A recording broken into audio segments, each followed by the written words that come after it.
Programme നിങ്ങൾക്കായി അവതരിപ്പിക്കുന്നത് എല്ലാം ഡിജിറ്റൽ ആകുന്നു. നിങ്ങളുടെ ഡിജിറ്റൽ ലോകം യാഥാർത്ഥ്യമാക്കൂ ഞങ്ങളിലൂടെ. ജില്ലയിലെ ഏറ്റവും വലിയ ഗൃഹോപകരണ വിതരണ ശൃംഖല high range home appliances.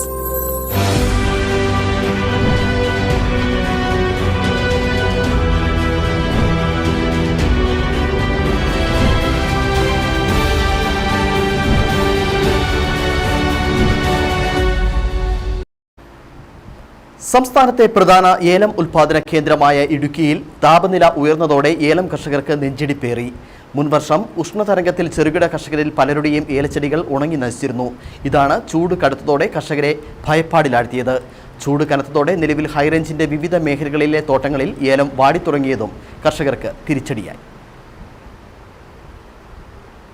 മുൻവർഷം ഉഷ്ണതരംഗത്തിൽ hectare കണക്കിന് തോട്ടങ്ങളിലാണ് ഏലച്ചെടികൾ പൂർണ്ണമായും കരിഞ്ഞു നശിച്ചത്. എന്നാൽ മരങ്ങളുടെ ശിഖരങ്ങൾ വെട്ടാതിരുന്ന തോട്ടങ്ങളിലെ ഏലച്ചെടികൾ ഉണങ്ങിയിരുന്നില്ല. ഇത്തവണ കൊടുംചൂട് മുന്നിൽ കണ്ട കർഷകരിൽ പലരും തോട്ടങ്ങളിലെ മരശിഖരങ്ങൾ വെട്ടി നീക്കിയില്ല. എന്നാൽ തെളിഞ്ഞു കിടക്കുന്ന അതിർത്തി പ്രദേശങ്ങളിലെ ഏലച്ചെടികൾ വാടുന്നുണ്ട്. ശക്തമായി വെയിലടിക്കുന്ന പ്രദേശങ്ങളിൽ പച്ചവല കെട്ടിയും പടുതാക്കുളങ്ങളിൽ നിന്നും തോടുകളിൽ നിന്നും വെള്ളമെടുത്തും വേനലിലെ കർഷകർ പ്രതിരോധിക്കാൻ ശ്രമിക്കുന്നുണ്ട്. എന്നാൽ വേനൽ മഴ ലഭിച്ചില്ലെങ്കിൽ പടുതാക്കുളങ്ങൾ വറ്റും. തോടുകൾ വറ്റുന്നതോടെ പടുതാക്കുളങ്ങളിലെ വെള്ളം തീരുന്നതോടെയും ചെറുകിട കർഷകർ ദുരിതത്തിലാകും. വിളവ് കുറയുമ്പോൾ വില വർദ്ധിക്കുകയാണ് പതിവ്. എന്നാൽ ഇത്തവണ വില നേരിയ തോതിൽ ഉയർന്നതല്ലാതെ വലിയ കുതിപ്പുണ്ടായില്ല. 2019 ഓഗസ്റ്റിൽ ഏലക്ക വില 7000 ആയതോടെ വളം കീടനാശിനി വിലകൾ 3 ഇരട്ടിയായി ഉയർന്നിരുന്നു. തദ്ദേശീയരായ തൊഴിലാളികളും തമിഴ്നാട് തൊഴിലാളികളും കൂലി വർദ്ധിപ്പിച്ചു. ഇതോടെ ഉൽപാദന ചെലവും ഇരട്ടിയായിട്ടുണ്ട്. വേനൽ മഴ ലഭിച്ചില്ലെങ്കിൽ കൃഷി ഉപേക്ഷിക്കേണ്ടി വരുമെന്ന ആശങ്കയിലാണ് ഹൈറേഞ്ചിലെ ഏലം കർഷകർ. കർഷകരെ വളരെ ചിലവേറിയ മാർഗങ്ങളാണ് അവലംബിച്ചുകൊണ്ടിരിക്കുന്നത്.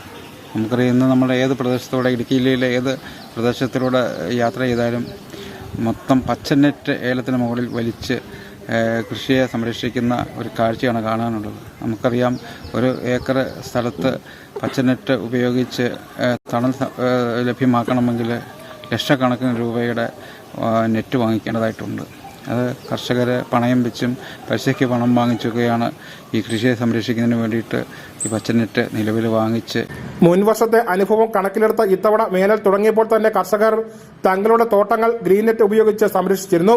എന്നാൽ ഉപയോഗം കൂടിയതോടെ ഗ്രീൻനെറ്റിന്റെ വിലയും ഉയർന്നു.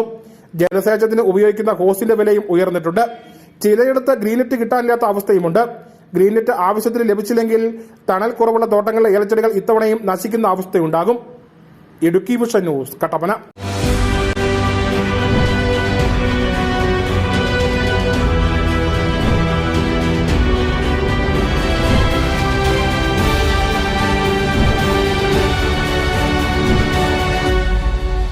ഈ പ്രോഗ്രാം നിങ്ങൾക്കായി അവതരിപ്പിച്ചത് എല്ലാം ഡിജിറ്റൽ ആകുന്നു. നിങ്ങളുടെ ഡിജിറ്റൽ ലോകം യാഥാർത്ഥ്യമാക്കൂ ഞങ്ങളിലൂടെ. ജില്ലയിലെ ഏറ്റവും വലിയ ഗൃഹോപകരണ വിതരണ ശൃംഖല ഹൈ റേഞ്ച് ഹോം അപ്ലയൻസസ്.